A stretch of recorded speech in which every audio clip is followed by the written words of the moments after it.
Komið þið sæl, ég býð ykkur velkomin á fundum með 207 í sveitarstjórn Dalabyggðar sem haldinn hér í stjórnsýsluhúsinu í Búðardal. Áður en göngum til auglýstrar dagskrár þá legg ég til að mál númer 2107-003, það fundagerð stjórnar Silfurtúns, verði dagskrárliður 10 og aðrir dagskrárliðir breytast í samræmi við það. Einhverjir sem á móti því. Svo ekki, þannig að það telst bara samþykkt. Þá hér fyrst dagskrárliður 1, það er varðandi fjárfundir, en sveitarstjórn þarf að staðfesta auglýsingu samgöngu- og sveitarstjórnarráðherra nr. 354/2021 frá 27. júlí heimild sveitarfélagsins til að halda fundi sveitarstjórnar og nefnda og fjárfundum. Núverandi auglýsing rann út 31. júlí og þessi auglýsing gildir til 1. október. Einhverjir vilja ræða þetta mál? Þeir sem eru samþykkir því að við staðfestum þessa auglýsingu samgöngu- og sveitarstjórnarráðherra gefið merki. Hún er samþykkt samhliða. Þá er næst dagskrárliður 2, það er erindi vegna vegar að Hesthúsahverfinu í Búðardal. En þetta er erindi sem barst frá Hestaeigendafélagi Búðardals og byggðarráð hefur falið sveitarstjóra að vinna kostnaðar- og framkvæmdaáætlun vegna viðhalds vegarins að Hesthúsahverfinu. Og málið verður lagt fyrir sveitarstjórnarfund í dag. Þetta var ákveðið á fundi byggðarráðs 22. júlí. Það liggur hér fyrir í gögnunum að kostnaðaráætlun við þetta verk er frá 2,1 milljón upp í 3,6 milljónir eftir því hversu mikill ofaniburður verið settur í veginn. Einhverjir sem vilja ræða þetta mál. Mín tillaga væri bara að vísa þessu máli síðan þá áfram til byggðarráðs til afgreiðslu.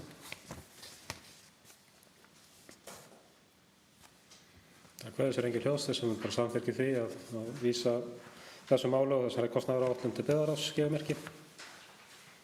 Það er samþykkt samhliða. Það var fjallskil 2021. En á fundi sveitarstjórnar í júní var áskorun til fjallskilanefnda að álagning liggi fyrir sveitarstjórnarfundin í dag. Og það hafa borist gögn frá fjallskilanefndum Fellsstrandar, Sörbæjar, Skarðstrandar og Skógarstrandar. En það hafa ekki borist gögn frá fjallskilanefndum Hvammsveitar, Laxárdals og Suðurdala. Það er tillaga mín að við staðfestum gögn frá fjallskilanefndum Fellsstrandar, Sörbæjar, Skarðstrandar og Skógarstrandar þessu liggja fyrir fundagögnum. Þeir sem eru samþykkir því gefið merki. Það er samþykkt samhliða. Síðan er tillaga að sveitarstjórn veiti byggðarráði umboð til að afgreiða fjallskil vegna Hvammsveitar, Laxárdals og Suðurdala þegar þau gögn koma. Það er svolítið langt í að bíða eftir næsta sveitarstjórnarfundi til að afgreiða það. Þeir sem eru samþykkir því gefið merki. Það er samþykkt samhliða. Þá er dagskrárliður 4, hálmi vikur af fundi. Það er hér erindi frá Vínlandssetrið þar sem samningi er sagt upp og óskað eftir með nýjum forsendum í ljósi heimsfaraldurs vegna COVID. Og það liggur hér fyrir tillaga bara að vísa erindinu til afgreiðslu í byggðarráði. Einhverjir sem vilja að ræða þetta mál frekar.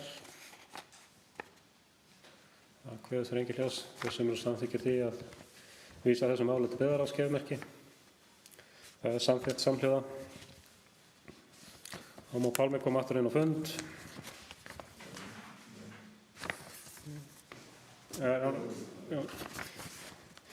Síðan er dagskrárliður 5, það er uppsögn á samningi vegna Eiríksstaða. Það er erindi frá Iceland Up Close ehf. Þar sem samningi er sagt upp og óskað eftir með nýjum forsendum í ljósi heimsfaraldurs. Það er bara líka tillaga að vísa þessu erindi til byggðarráðs. Hvort sem vilja ræða þetta frekar. Þeir sem eru samþykkir því gefið merki. Það er samþykkt samhliða. Þá eru hér fundargerðir til staðfestingar.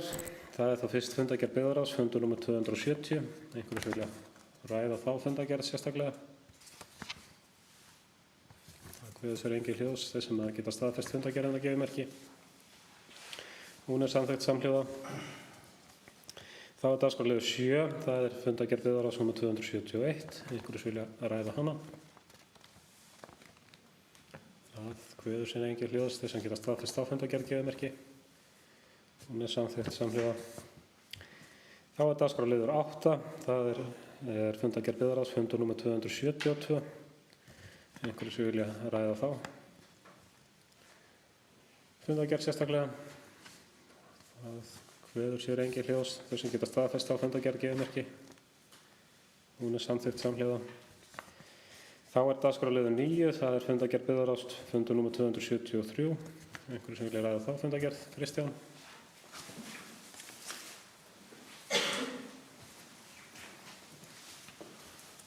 Háttvirti sveitarstjórnarfulltrúar, ég vil koma með upplýsingar sem varða fyrsta lið á dagskrá þessara fundargerðar sem er vegna tilboð sem barst í Laugar.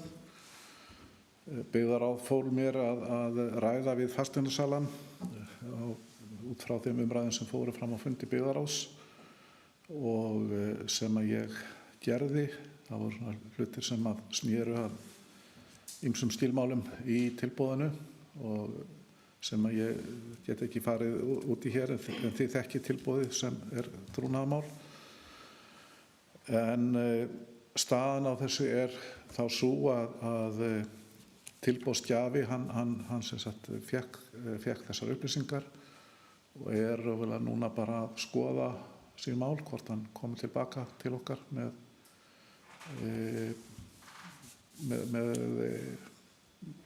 frekari tilboð eða frekari svör en þannig að væntanlega heyrum við frá tilboðsgjafa trúlega í næstu viku og þá verður sveitarstjórn að sjálfsögðu upplýst það.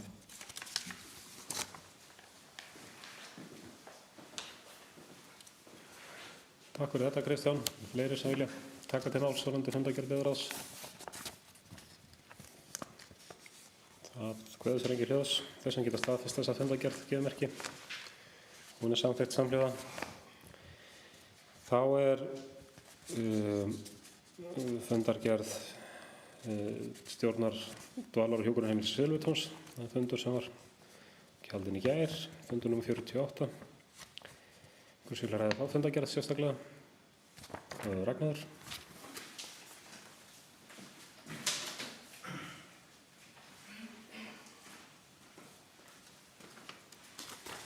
Háttvirtir og fundarmenn.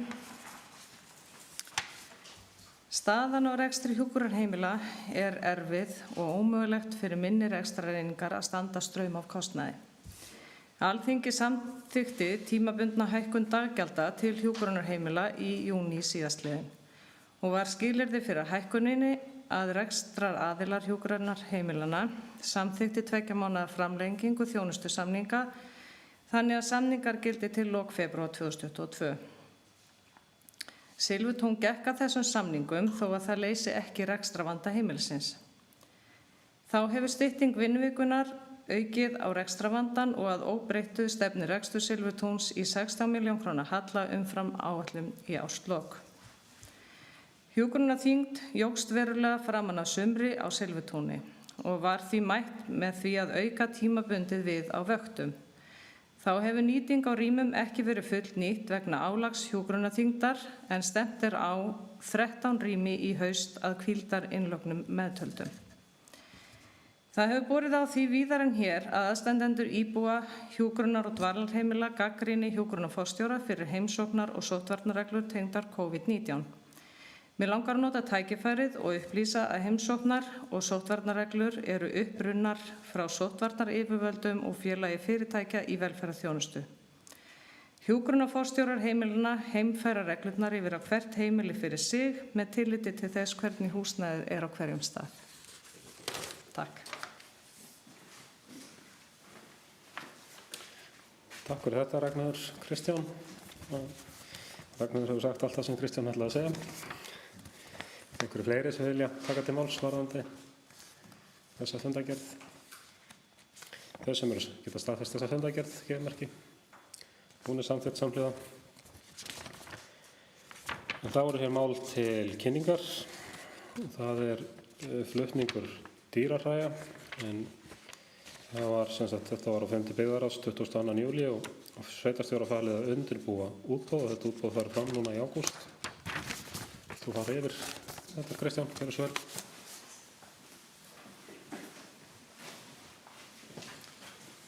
Oddviti, sveitarstjórnarfulltrúar, já, undirbúningurinn stendur yfir og með það markmiði að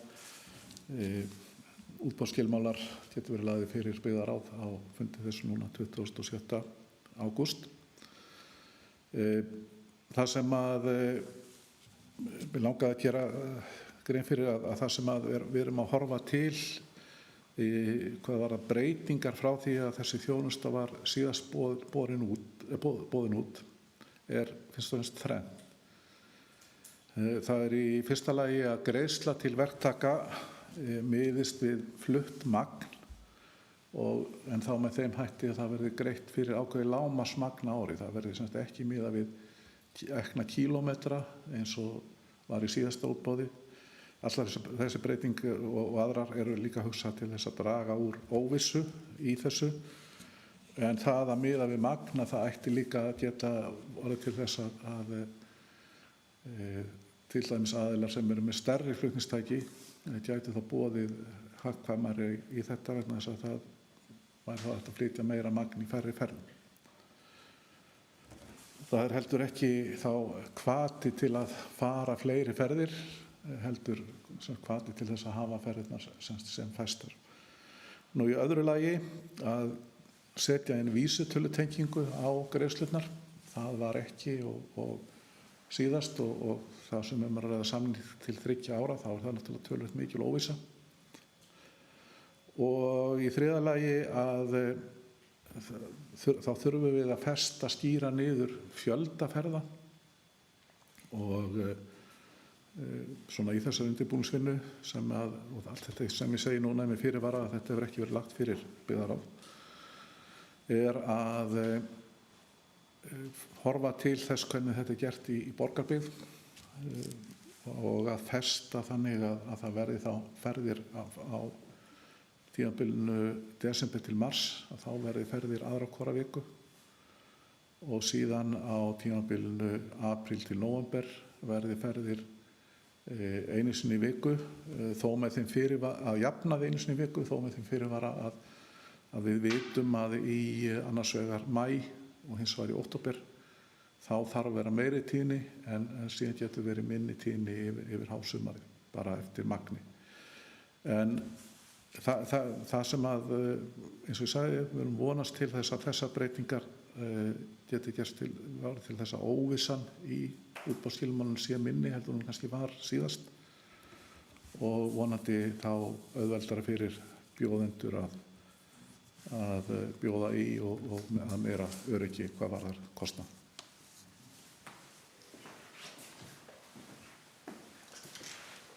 Takk fyrir þetta, Kristján. Fleiri sem vilja taka til máls?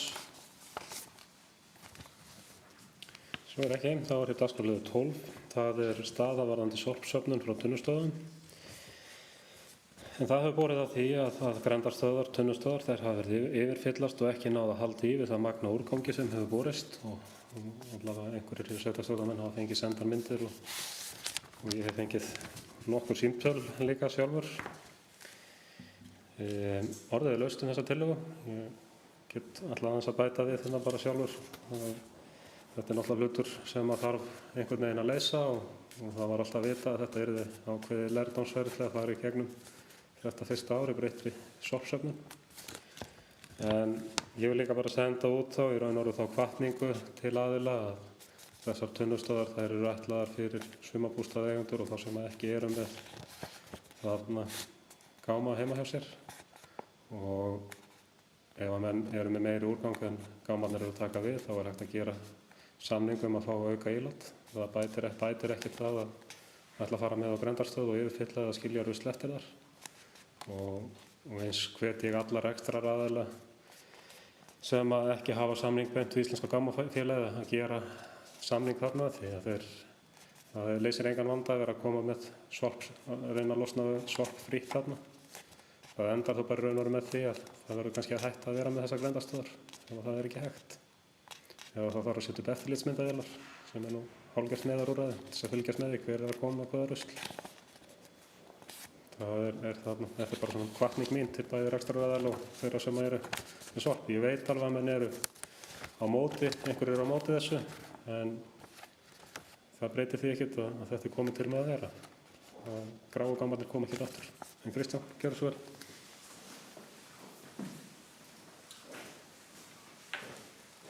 Oddviti og sveitarstjórnarfulltrúar, ég vil bara taka undir allt það sem oddviti sagði hér. Það er mjög mikilvægt að hafa það í huga að þó svo að við séum þó sem menn séu ósáttir við þetta, þá erum við samt sem áður hér að gera breytingar í samræmi við ný lög hringrásarhagkerfið. Hjá því verður ekki komist og ég held að það verði líka horfast í augu við það eins og oddviti hefur reyndar sagt hér áður á fundum sveitarstjórnar að þessi málaflokkur verður bara stærri og umfangsmeiri og þar af leiðandi kostnaðarsamari. Ég hef alveg fengið skilaboð þar sem að fólk hefur lýst ánægju sinni með þessa breytingu, ánægju sinni með að geta skilað að sér flokkuðum úrgangi og að tunnur séu við heimili. En það er fyrst og fremst tvennt sem að hefur komið þar sem að fólki finnst vera að og oddvitinn er búin að koma inn á þetta. Ég ætla samt að nefna hluti þetta. Það eru þessar yfir fullu grenndarstöðvar eða tunnustöðvar og svo ílát við hús sem hafa verið að yfirfyllast. En það er alveg ljóst að við þurfum að skoða fyrirkomulagið. Það þarf að skoða fjölda safnana, tíðni og tíma. Til dæmis að það sé ekki bara að við séum með tæmingar á 4 vikna fresti heldur að það sé stillt þannig að tæmingar séu til dæmis í kringum stórar helgar. Ég kannski nefna það núna, til dæmis erum við að fá eina aukatæmingu á endurvinnslu úrgang í næstu viku. Ég þarf að segja frá grenndarstöðunum. Síðan er það stærð íláta á grenndarstöðunum. Það þurfum við öll að skoða og til dæmis að það þurfum að setja mögulega stærri ílát yfir hásumarið og það þarf líka að vera meiri sveigjanleiki, það er að segja og það getum við alveg gert til dæmis við þessar stöðvar sem eru við félagsheimilin. Þegar við vitum að það er ættarmót eða eitthvað stórt að ræða að það sé sett auka kör fyrir þau tilefni og síðan þá færri þegar að er svona í venjulegu ári eða venjulegu helgum. Síðan þurfum við að væntanlega skoða staðsetningu á tunnustöðunum og fjölda þeirra. Þetta er náttúrulega allt eins og nefnt var, þetta er allt reynsluferli. En það er líka mikilvægt og bara ég vil ítreka það aftur að þessir tunnustaðir eða grenndarstöðvar eru fyrir heimilissorp frá frístundahúsum og þegar þetta er sett upp og þá er það áætlað út frá því magnið og þar eru við áætlað út frá magninu sem kom líka í gráu gámana. Þetta er ekki fyrir annan úrgang eins og til dæmis húsgögn, byggingarúrgang eða gras. Og þetta er allt saman hluti sem við höfum séð í gámanum. Þetta er ekki fyrir, og ég segi það aftur þess sem oddviti sagði, þetta er ekki fyrir aukasorp frá heimilum í dreifbýli. Og svo þetta er ekki fyrir úrgang frá rekstraraðilum eða öðrum sem eru ekki að greiða sorpgjöld. Og það er til dæmis eins og veiðihúsin sem þau eru ekki að greiða sorpgjöld og ætti þess að hafa aðra lausnir heldur grenndarstöðunar. En auðvitað er fólk vant því að geta losnað við allt eins og var með gráu gámana og þetta er semst lærdómsferli fyrir okkur öll því að eins og oddviti sagði, gráu gámandi kom ekki aftur. Síðan er það varðandi ílátin við húsin, þar er líka gengið út frá áætluðum meðalmagni. Það þarf reynslu á þetta. Það er mismikill úrgangur frá heimilum eftir stærð og líka bara eftir getur margt annað sem getur ráðið því. Hversu margir í heimili, það geta líka verið sveiflur á milli tímabila og þess vegna þurfum við lengri reynslu á þetta. Ef það kemur í ljós að það meirihlutin sem það sem þetta að yfirfyllast, þá þarf auðvitað að skoða tíðnina, en ef það minni hluti, þá þarf hins vegar að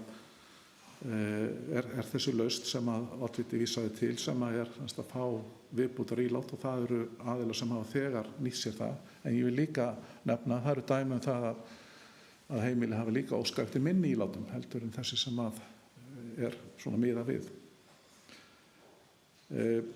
Bara enn og aftur, það aukinn kostnaður sem að mun fylgja öllum breytingum sem þýna til dæmis meiri tíðni á hirðingu, og sorpgjöldin eiga að standa undir þessari þjónustu.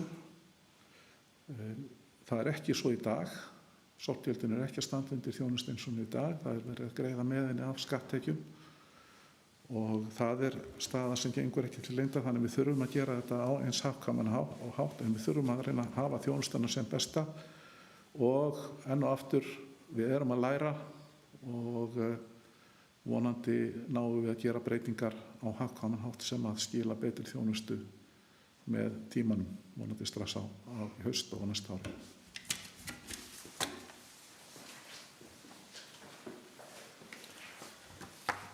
Takk fyrir þetta, Kristján. Fleiri sem vilja taka til máls? Það kveður sér engin hljóðs. Þá næst dagskrárliður 13, það undirbúningur. Jón Egill Jónsson víkur hér að fundi og Þuríður kemur inn á fund. En þá næst dagskrárliður 13, það undirbúningur íþróttamannvirkja í Dalabyggð, og það eru hér upplýsingar að liggja fyrir fundagögnum, gögn frá starfshópi undirbúning íþróttamannvirkjana. Einhverjir vilja taka til máls undir þessum lið? Skúli.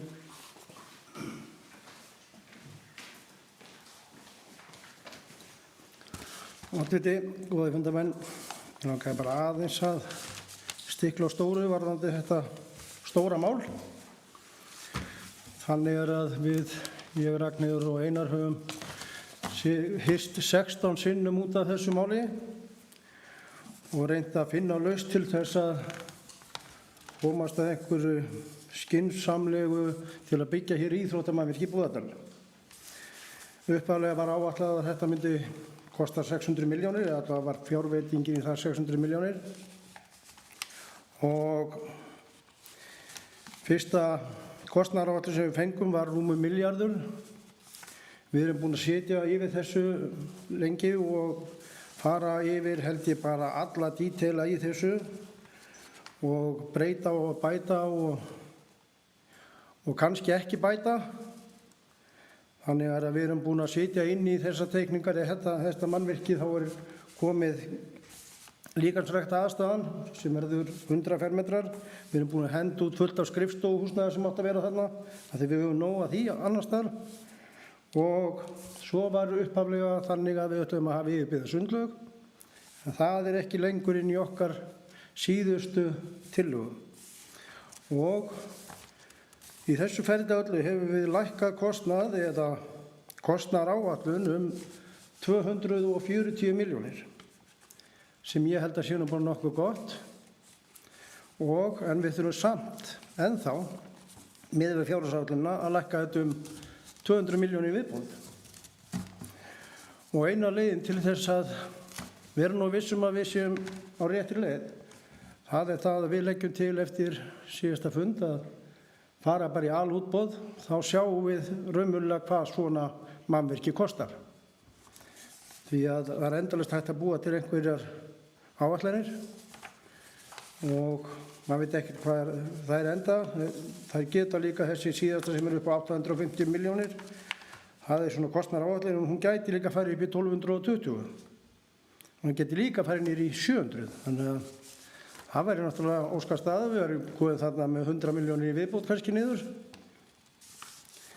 sem að ég kannski ekki alveg búin að sjá, en ég vona innilega að þetta alútboð sem við leggjum til að verði farið í, það skil okkur allavega þeirri tölu sem við getum hort á, og þá getum við raunlega að fara að teka ákvörðun hefur sveitarfélagið efni á þessu eða ekki. Og einhverjir segja örugglega að sveitarfélagið hefur alveg efni á þessu. En ég er ekki alveg þar. Ég vil fá að vita hvað það kostar fyrst til þess að geta metið það. En mér langar líka að kannski fyrir okkur í hópnum, þá vil kannski tala ég meira fyrir mig, því það hefur ekkert verið rætt. Mér langar alveg að heyra hjá sveitarstjórnarmönnum hvað þeim finnst það að við séum búin að taka yfirbygginguna yfir sundlaugina. Finnst mönnum það skynsamt eða ekki? Af því það verður ágætt að menn tjáðu sig það núna, því við þurfum svo vonandi að halda áfram að vinna í verkefninu og þið gefið okkur heimildi þess. Það var rosalega gott fyrir okkur að hafa það allavega inn í pakkanum. En það skilaði okkur einhverjum, 100 og eitthvað milljónum með því að taka yfirbyggingur yfir sundlaugina út. En þá býst ég við að það verði eitthvað dýrara að kaupa vatn. Þannig að það getur vel verið að það komi á næstu 20 árum tilbaka bara þessar 100 milljónir. Það sé bara verið að dreifa því. En svo eru komin alls konar búnaðar til þess að sitja yfir sundlaugarnar þegar hún er ekki í notkun og svona. Og ég hefði nú í þessar undanfarna daga hefði ég miklu frekar vilja verið út í sundlaug heldur en inn í sundlaug. Svo dæmi sér tekinn. En eins og ég segi, við erum allavega komin í þessa stöðu. Við erum búin að leggjast mikið við þetta og ég ætla bara að segja það. Allavega finnst mér það að þessi starfshópur hefur lagt mikið á sig til þess að reyna að finna einhverju lausn og ég held að við séum bara öll á sömu blaðsíðu þar. En takk í bili.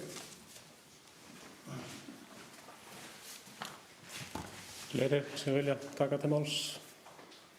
Ég ætla allavega bara að byrja á því að þakka starfshópnum fyrir þessa góðu vinnu og fyrir spurningu sem Skúli beindi til sveitarstjórnarmanna. Ég held að það sé skynsamlegt skref að taka yfirbygginguna af sundlauginni til þess að lækka kostnað og ég held að það sé betra að hafa útilög. En það má vel vera að ég skjáttlist í því, það verður þá bara tíminn verður búið bara að leiða það í ljós. Svo er líka spurning hvort að megi eitthvað minnka magn byggingana, hvort það þurfa að vera löggiltur keppnisvöllur.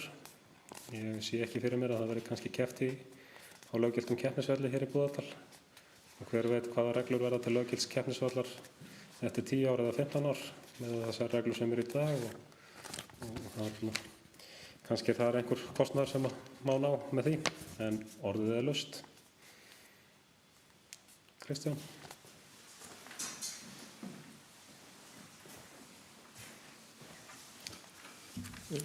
Oddviti sveitarstjórnarfulltrúar, ég vildi bara varðandi tillögu hópsins að setja að hann fái heimild til að undirbúa alútboð á byggingu íþróttamannvirkja, að þá leituðum við eftir svona verð áætlun í þetta, samkvæmt því sem hópurinn ræddi það á sínum síðasta fundi núna á þriðjudaginn, og það myndi kosta einhvers staðar á bilinu 10 til 13 milljónir að undirbúa og framkvæma alútboðið, svona miðað við þá áætlun sem við höfum fengið frá verkfræðistofunni og arkitektastofunni. Og það myndi náttúrulega miðað við er þá kostnaður sem að þetta bætist ofan á framkvæmdakostnað því að það reiknast sem hluti á honum og yrði þá kostnaðar, ef afyrði, yrði þá kostnaðarfært innan þessara 100 milljóna sem að voru áætlaðar á þessu ári í fjárfestingu út af íþróttamannvirkjum.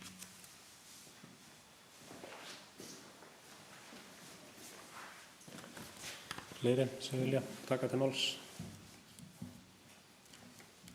Svo virðist ekki vera, en það var bara hér tillaga að sveitarstjórnin veiti starfshópnum heimild til þess að undirbúa alútboð á byggingu íþróttamannvirkja í Dalabyggð, þess sem eru samþykkir henni gefmerki. Það er samþykkt samhliða. Þá er hér til kynningar, það liggja fyrir fundagögnum dagsetningar funda 2021 til 2022 og þetta er sem sagt drög að dagsetningum funda í sveitarstjórnarnefndum fram í maí 2022 þegar kjörtímabili þessara sveitarstjórnar lýkur. Einhvers vilja ræða þetta? Ég ætla ekki vekja athygli á sem ég tók eftir í morgun þegar ég fór að skoða þetta og benti sveitarstjóra á að samkvæmt nýjum kosningalögum þá mun kjördagur sveitarstjórnarkosninga 2022 færast fram 2 vikur frá því sem hann hefur alla jafna verið og ætti að vera laugardaginn 14. maí 2022. Það er þannig í nýjum kosningalögum en í sveitarstjórnarlögum segir að kjördagur ætti að vera síðasta laugardag í maímánuði.